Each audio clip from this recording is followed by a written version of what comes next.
Pontificia Universidad Católica de Valparaíso. Integra RIN, Red de Investigadores de Novela Gráfica, Narrativa Gráfica, y dirige la revista Grifo, de la que estamos hablando, ¿no? Actualmente realiza su tesis de doctorado titulada La construcción del cinismo de autoras latinoamericanas de cómic autobiográfico desde una perspectiva de discusión multimodal. También nos acompaña Mariela, que ya es conocida más de la casa acá, que Mariela es doctora en Ciencias Sociales por la UBA, editora de la revista Clítoris y de antologías de historieta feminista, y para que lo tengo aparte justo y administra el sitio Feminismo Gráfico, está buenísimo entrar, tiene cosas muy interesantes, que actualmente lleva adelante la muestra Nosotras Contamos, un recorrido por la obra de autoras de historieta de humor gráfico de ayer y hoy.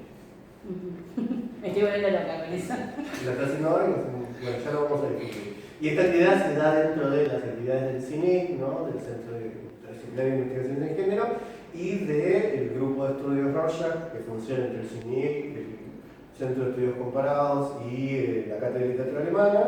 Y la pensábamos también dentro de las actividades previas al Congreso de Historietas que se va a hacer a fines de noviembre acá en Dakar. Bueno, listo, ya fue la parte institucional. Bueno, gracias de nuevo por invitarme. Entonces, lo que planeamos con Mariela era que yo voy a hablar desde Chile y ella va a hablar más de la situación argentina. Y también, claro, por ejemplo, yo en mi corpus trabajo cómics hechos por mujeres, entonces eso no quiere decir que todas sean feministas, ¿no? Entonces la panorámica que voy a hacer más acá es sobre como la historieta y el feminismo, entonces, bueno, hoy día hablaremos, primero voy a partir de Mariela, que rescata de Sau. Voy a hablar de unas estrategias sexistas en el cómic, que son las que no permitieron que hubiera un surgimiento realmente de un grupo colectivo de mujeres que pudieran desarrollarse en el cómic. Y a partir de eso, entender cómo estas estrategias se fueron disipando, que no es que estén ausentes, ¿no? Pero sí que se fueron disipando para entender por qué está este gran surgimiento ahora de autoras, ¿no? Y lo voy a hablar a partir de las condiciones de producción, circulación y distribución, específicamente hablar de prensa, fanzine, autopublicaciones, editorial y digital, ¿ya? Y terminamos con una pequeña conclusión. Entonces, primero, creo que estas estrategias son importantes entonces para entender por qué por largo tiempo o surgía una mujer y quedaba olvidada la historia de la historieta, ¿cierto? O no hubo la posibilidad de que salieran de otros campos que no fueran más que, no sé, de infantil, que son áreas permitidas a las mujeres poder como crear discursos. Entonces, el primero está la invisibilización, que es la negación de la existencia de mujeres en el ámbito del cómic. Por mucho largo tiempo, cuando se le entrevistaba a un autor, decía, es que no hay mujeres. Entonces, esa es la invisibilización. Pero también la invisibilización se puede ver en términos de ver excepcionalidades cuando surge una mujer dentro del campo, ¿no? Está como, por ejemplo, el fenómeno de la pitufina, que es como la única mujer y que por lo mismo entonces se considera como una persona excepcional del campo. Está también, citándonos a la Mariela, el efecto Maitena, que es como decir, bueno, hay mujeres o no en el campo, está Maitena y con eso ya solucionamos todo el tema de diferencia de género y de diversidad. Y claro, se le llama a la misma persona a todos los eventos y es la única publicada en editoriales grandes, etc. En Chile, yo creo que por largo tiempo probablemente fue Maliki la que fue pero en otra escala, ¿no? Entre comillas, la Maitena chilena. Igual, súper distinto el contexto, súper distinto, gracias. Así que ahí lo voy a explicar bien. El segundo es la exclusión, que es apartar de manera consciente o inconsciente del mercado editorial y a nivel colaborativo y artístico. Y aquí la invisibilización puede ser algo más sutil en términos como discursivos. La exclusión tiende a ser en general algo que es mucho más pragmático, o sea, es como queremos hacer una colaboración artística y no te llamamos a ti porque tus temas no nos interesan, entonces es apartar, literalmente. Y después lo voy a mencionar, no, en la historieta ha sido muy importante la existencia de colectivos, porque estos colectivos son los que permiten las colaboraciones, crear las revistas, hacer encuentros donde uno puede vender sus propios materiales. Entonces, el no tener a mujeres dentro de los colectivos también nos permitía la posibilidad de crear discursos a partir de la voz de la misma mujer, la subjetividad de la mujer, ¿no? El tercero es la desvaloración, que es menospreciar a las mujeres y las temáticas históricamente relacionadas a ellas, ¿no? Entonces, no te publico porque en realidad nadie le interesa saber sobre tu maternidad. Y la última, que es la subordinación de subyugar lo femenino a lo masculino. En varias entrevistas ha pasado, ¿no?, que había mujeres, de nuevo, que eran excepcionales, que entraban en estos grupos y le decían, bueno, es que tú eres un hombre, es que dibujas como un hombre, o no eres una mina, ¿ya? También hay que señalar que esto, así como muy esquemáticamente, son estrategias que se solapan, que se refuerzan, no es que pasa una o pasa otra o pasa otra, claro, sino como que se refuerzan, ¿no? Exactamente. Hay invisibilización o exclusión, pero puede haber desvalorización y subordinación, ¿no? Y ahí, entre invisibilización y exclusión, generalmente la pregunta es, te dicen, no hay mujeres, o decís, hay mujeres, pero no están visibles, o no hay autoras, es como en los dos, en la tensión, ¿no? Como que, Claro. Y eso hasta recientemente, hasta mira, en 2010 hay una editorial de Fierro que Factura y dice, es lo que hay, directamente. Dice, ya sé que no publicamos autoras, pero es que no hay, claro, no hay autoras. Entonces, vendría a ser como que ellos quieren publicar autoras, pero es que no hay autoras. Entonces, ahí hay un grave trabajo de invisibilización que tampoco creo que sea intencional, no es que intencionalmente se invisibiliza y se excluye, sino que digamos que hay un sistema que hace esto, ¿no? Que bueno, por inercia funciona de alguna manera también así, hasta que vos decís, che, pero ¿cómo que no hay? Y, sí, ¿entendés? Pero hasta que no lo señalás es como que funciona de manera invisible, digamos. Bueno, por eso la exclusión de hecho ahí dice, de manera consciente o inconsciente, claro. O sea, no es que haya una búsqueda a lo mejor consciente, pero ocurre. Claro, al decir que no hay, ya se está haciendo, ¿ya? Sí.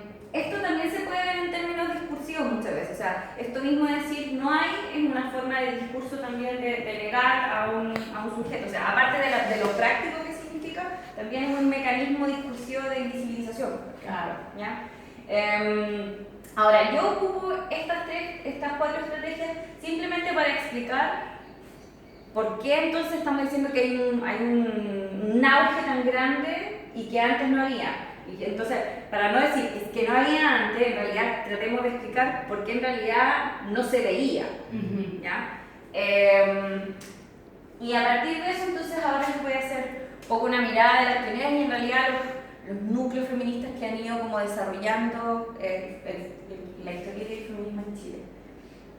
Y yo parto, bueno, la Maliki probablemente es una de las historietistas más importantes aparte en Chile, la que se está moviendo más, pero también es como la madre que plantó la semilla y que muchas parten de ella, es como la escuela de la historieta hecha por mujeres. Es licenciada de la Universidad de Chile y después se fue a Estados Unidos, donde estudió en la Liga de Estudiantes de Arte de Nueva York y en la School of Visual Arts, y ahí fue donde ella encontró a las pioneras que después voy a hablar.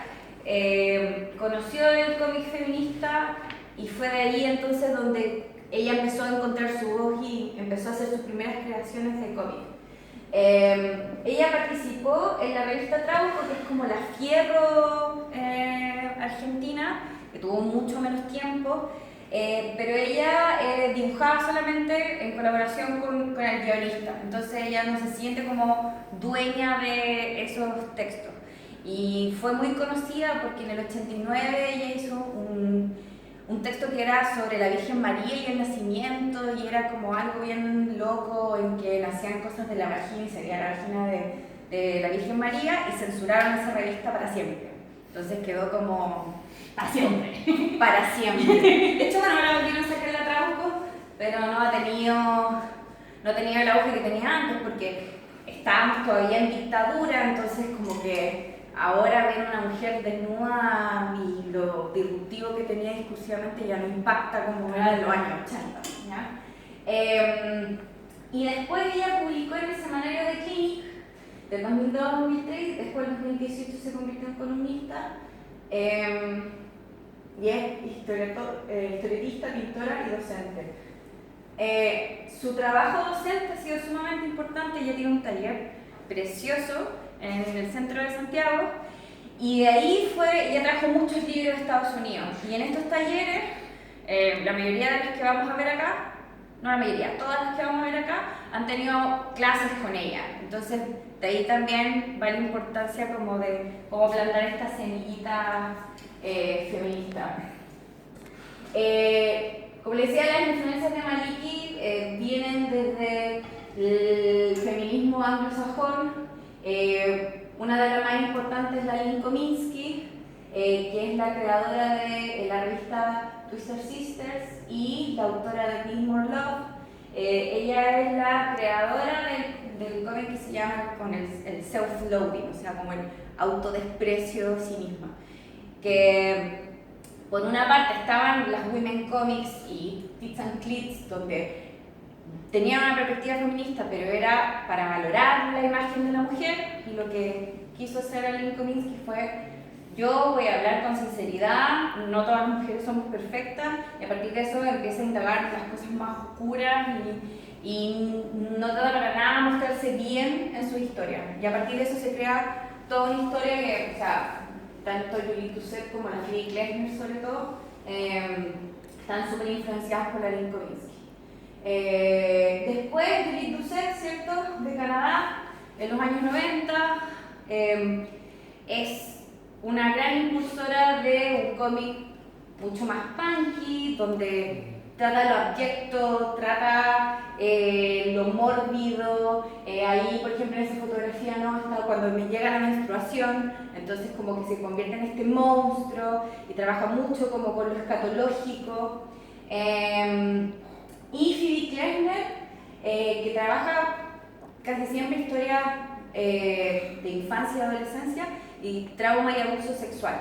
Y la técnica generalmente era ser muy explícita en términos sexuales, o sea, es algo que se repite en las tres, ¿no? Algo que yo creo que sale del contexto en general de lo que significa también el discurso en Chile, que en Chile en general es bastante pacato, decimos las cosas pero las tratamos de decir por abajo, ¿no? Entonces, es interesante que haya encontrado estas voces y a partir de eso ella encontró su propia voz. Aquí tengo una cita del 2014 que dice: yo creo que en los cómics las mujeres estamos cambiando ese paradigma. En los cómics donde he leído como mujeres retratan experiencias de abusos sexuales sin recurrir al relato victimario, sino con creatividad y hasta con humor, ¿ya? Entonces, ella considera que es en la historieta, ¿cierto?, este lugar donde las mujeres se pueden mostrar a sí mismas y contar elementos cotidianos. De hecho, sus primeros libros son los diarios. Entonces, es en esta cotidianidad en que se puede mostrar la subjetividad y la voz de las mujeres. Luego está la Melina Rapiman, que a diferencia de la Maliki no ha publicado tantos... la Melina trabaja principalmente como diseñadora, pero ella es sumamente importante porque participó de un colectivo que se llamaba Linker Comics, que hacían el informe Meteorito. Tenía una compañera, pero veía la falta de ver la voz de las mujeres en el cómic. Entonces ella creó el fanzine que se llama Tribuna Femenina, que fue gran influencia después para eso fue 2008 y 2010 al Clitoris, un poco mirando la experiencia chilena. Claro, y bueno, después voy a hablar de Tribuna Femenina, pero de alguna manera es lo primero que fue hecho desde una perspectiva feminista y de manera explícita, porque la Maliki, a pesar de que sus textos son muy feministas, ella a sí misma no se autollamaba feminista, ¿ya? Y es lo que yo llamo también el cambio discursivo entre el cómic femenino, que le llaman, a ya diferenciar cómic hecho por mujeres, si quieren hablar de mujeres, y después cómic feminista explícitamente. La Karen, bueno, tanto la Melina, como les dije, todas fueron alumnas de la Maliki. La Melina también tuvo clases con Maliki. Y la Karen Sunem fue alumna de Maliki, pero también participó de la experiencia de tribuna femenina. Y Catherine probablemente es la que más ha profundizado en cuanto a feminista en Chile.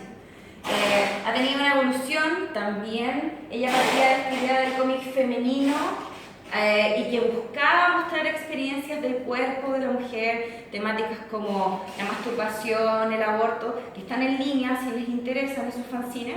Y es la creadora de Tetas Tristes y esas son las temáticas que trataba, ¿no?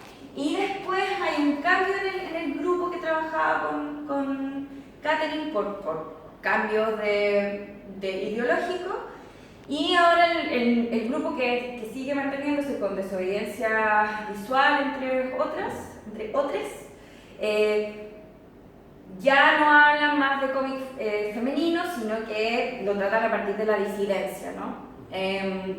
Y la idea es mostrar las diversidades de sexo y género y a partir del cómic. Entonces, ella ahora trabaja sobre todo esta idea de una visión no binaria del feminismo.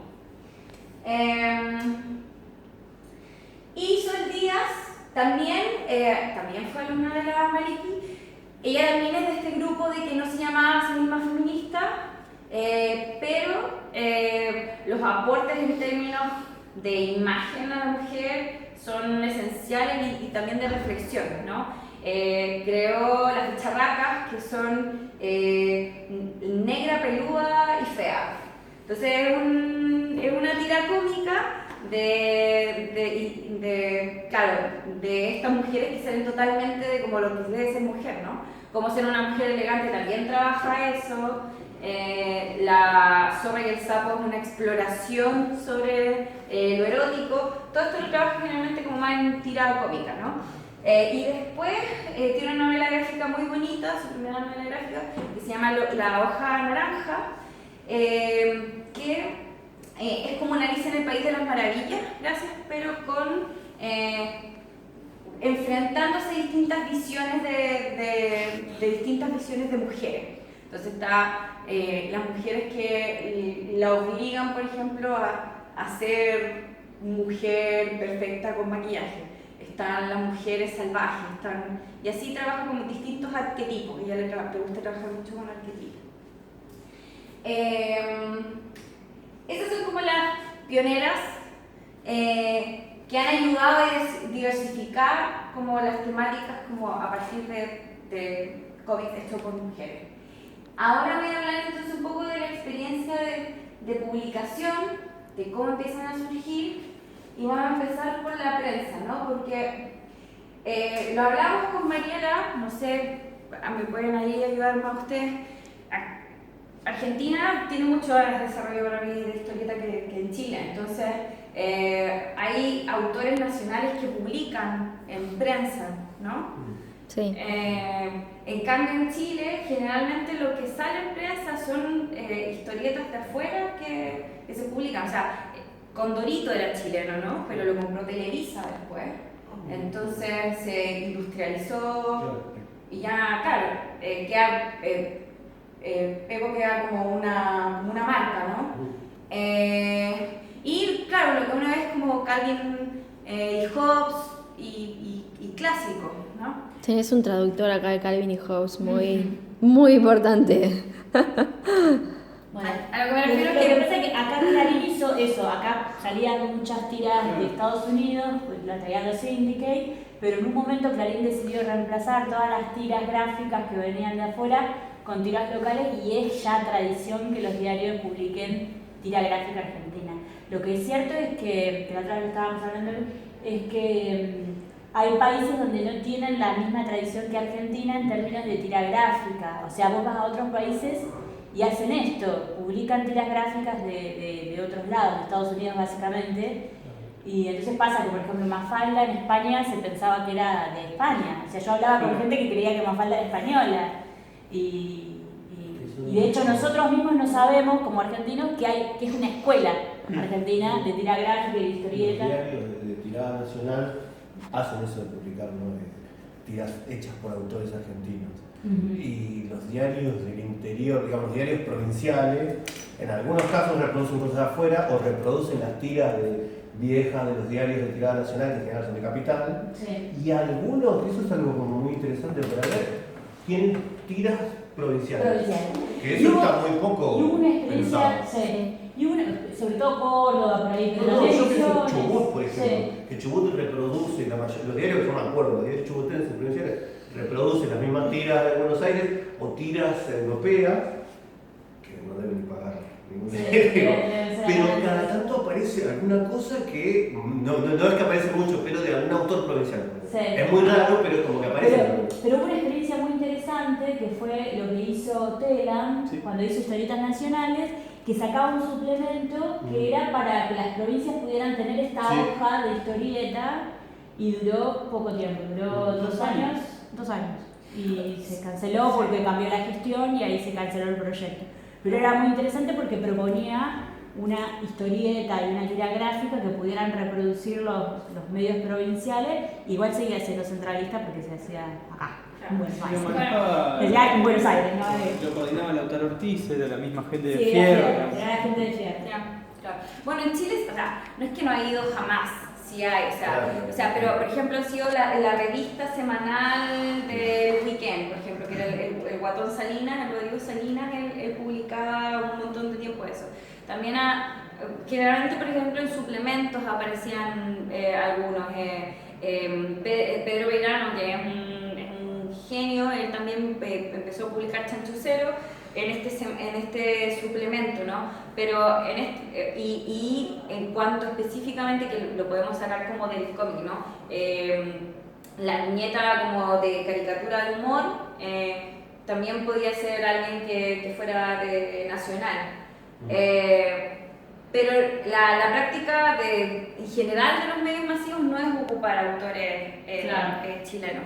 Y entonces, por ahí otra diferencia que se puede marcar es que entonces realmente llegar al medio, o sea, que Maliki publique en un medio es realmente muy importante. Claro, por eso lo destaco. Acá también, digo, acá es muy importante la contratapa para llegar, y además son espacios que son difíciles después, o sea, una vez que llegas ahí es difícil que te puedan correrte, o sea, generalmente la persona muere y le hereda ese espacio a otro. Pero digo, son espacios muy consagratorios, pero digo, la importancia de que Maliki publique en un espacio así, sobre todo si es un espacio ocupado por tiras gráficas extranjeras, es como tiene un peso muy importante. Bueno, Maliki publica en The Clinic, igual es un lugar bien especial, o sea, es un lugar que en primer lugar nace como, se llama The Clinic porque ahí fue donde tomaron preso a Pinochet, cuando lo trataron de tomar preso en Inglaterra. Y bueno, después se burló de todos Pinochet y después volvió como que no hubiera pasado nada, que por salud no lo juzgaron, ¿no? Entonces le pusieron The Clinic como entonces siempre tuvo este sesgo político, y a partir de eso, por ejemplo, ahora publica Mala Imagen, que es un tipo que hace historieta política sumamente crítica. Pero ahí surge la Maliki, o sea, en un lugar donde tratan de mostrar cosas nacionales, pero es la primera mujer que sale en prensa y no aparece con nada mejor que con sus historias eróticas. Su primer historieta es ella hablando con su clítoris, con sus piernas abiertas y recordando a sus amantes. Entonces, esta como explicitud sexual fue lo que la hizo súper famosa en su tiempo, y después ella empezó a hablar de otros temas, porque ella, como que el sexo era importante para ella, pero a ella le interesaba la autobiografía. Entonces cuando empezó a hablar de otras cosas, como por ejemplo temas sobre qué pasó en el 9/11 o cosas así, ya la gente no le tomó tanto interés como antes. Entonces era el morbo la que llevaba. También algo bonito que ella hizo, por ejemplo, porque recibió muchas cartas, entonces le decía a la gente que le contara cosas sobre ella, hizo como una fiesta con cartas de la gente que las dibujaba. Entonces trataba como de también juntar a la gente y como crear diálogo. Entonces, y después en 2018 sí como una vuelta, porque The Clinic, si bien era muy liberal y muy crítico, era sumamente machista, siempre tiraba... hacía como Photoshop con los personajes, con mujeres tetonas, y entonces como que cambió de directora y cambió de línea editorial y Armanique ahora está como columnista. También como desde su perspectiva muy autobiográfica. Y después hicieron una recopilación de todos sus escritos de Clinic en su primer libro que se llama Las Crónicas de Maliki Cuatro Ojos. Después, donde más surgen y donde aparecen realmente las mujeres es en las fanzines y autopublicaciones, que es algo que continúa muchísimo. Como les decía, el primer fanzine feminista fue Tribuna Femenina. Melina decía que le costó mucho encontrar un colectivo de mujeres y al principio se ve que el primer texto tiene ilustraciones y de repente no son todos con visión de género. Los editoriales que ella hacía sí tenían su visión y ella trató, por ejemplo, el tema de su violación en Valparaíso cuando ella era alumna. Trabajó también mucho el tema de la violencia intrafamiliar y después con el tiempo, con los distintos números, ya empezaron a aparecer nuevas autoras como la Leslie Lice, como la Catherine, que ya sí se fue perfilando y generalmente era temático, entonces estaba hambre, pelos. Y cuando terminó el 2014 sí había una idea feminista más clara. El colectivo, realmente no se logró formar un colectivo y eso afectó a que se pudiera seguir haciendo porque casi todo el trabajo lo hacía la Melina. También tuvo mucho trabajo con la Alexandra Zuckel, pero después que tuvo su bebé también se hicieron muchas complicaciones. Entonces, generalmente los labores de la casa a muchas mujeres hacen que o tengan que dejar la historieta y tengan que buscar como lugares más lucrativos para poder trabajar, sobre todo que la historieta toma mucho tiempo poder realizarla. Y a partir de como la semilla que plantó la Melina, la Catherine Sugnem con el primer colectivo, en 2014 fundó Tetas Tristes Comics. Como ya les expliqué más o menos el viaje feminista que ellos han hecho, ellas postulan esta idea política del activismo, ¿cierto? Y también Catherine tiene esta idea muy pedagógica, ¿no? Al hacer clases, ella es filósofa en colegio, de la falta de educación sexual que hay. Entonces muchos de los cómics también están inspirados en esto como pedagógico de poder enseñarte las cosas que son tabú y que nadie te habla. Ahora probablemente es el único grupo también que ayuda a visibilizar las disidencias sexuales que hay, que también por eso es tan importante. Ahí hay una cosita que me dijo Catherine, que ella es docente, ¿viste? Y sí, trabaja cuestiones de educación sexual y en Chile empezó a pegar muy fuerte, esto me lo dijo Katy, ¿no? El concepto de ideología de género. Y ella tuvo problemas para dar clases, o sea, las instituciones empiezan a decir, si sos feminista, no podés estar dando clases, por una cuestión del miedo que viene un poco de la ola del norte, ¿no? Que viene con el tema de la ideología de género, sí. Que un poco acá eso está pasando, una creería que no llegaría a sangre al río, digamos, pero que en instituciones que son conservadoras o religiosas, el tema de que vos seas feminista y estés dando clases, por lo menos en Chile, por lo que me contó Karina, era muy problemático. Sí, no, es terrible. O sea, de hecho, una amiga que tuvo una...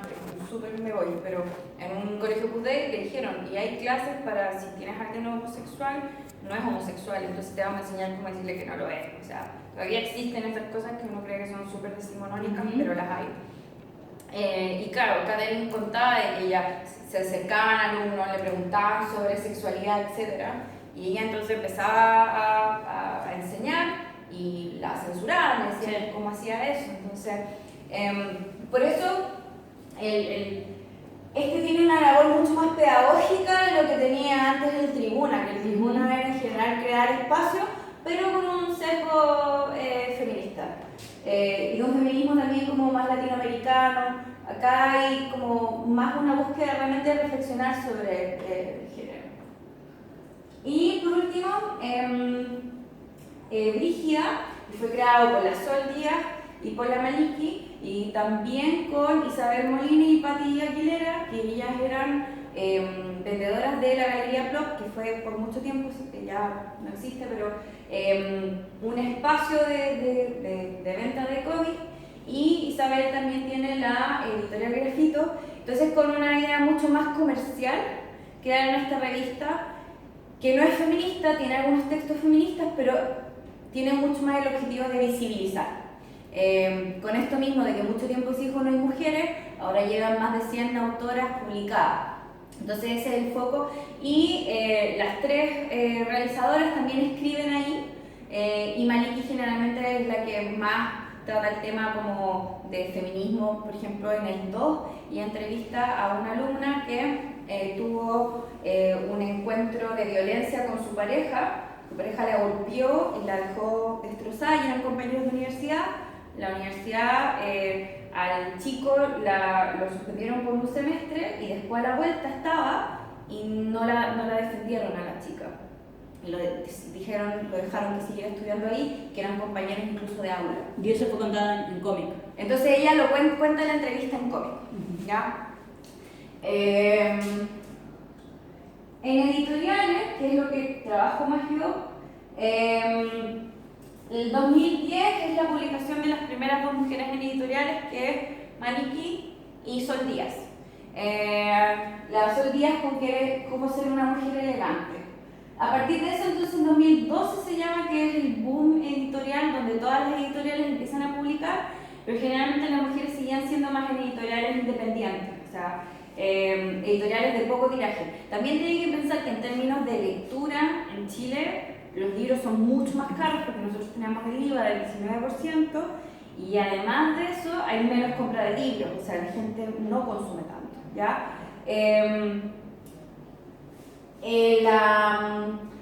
De forma masiva, la primera que llega a una editorial masiva, o sea, Random House es la Maliki el 2017, y también ese año empiezan las publicaciones al exterior de algunas autoras. La Catalina Bu, por ejemplo, publicó en México, la Sol Díaz en Francia, a la Maliki le llevaron ahora a España. Entonces también eso permite como la difusión en distintos ambientes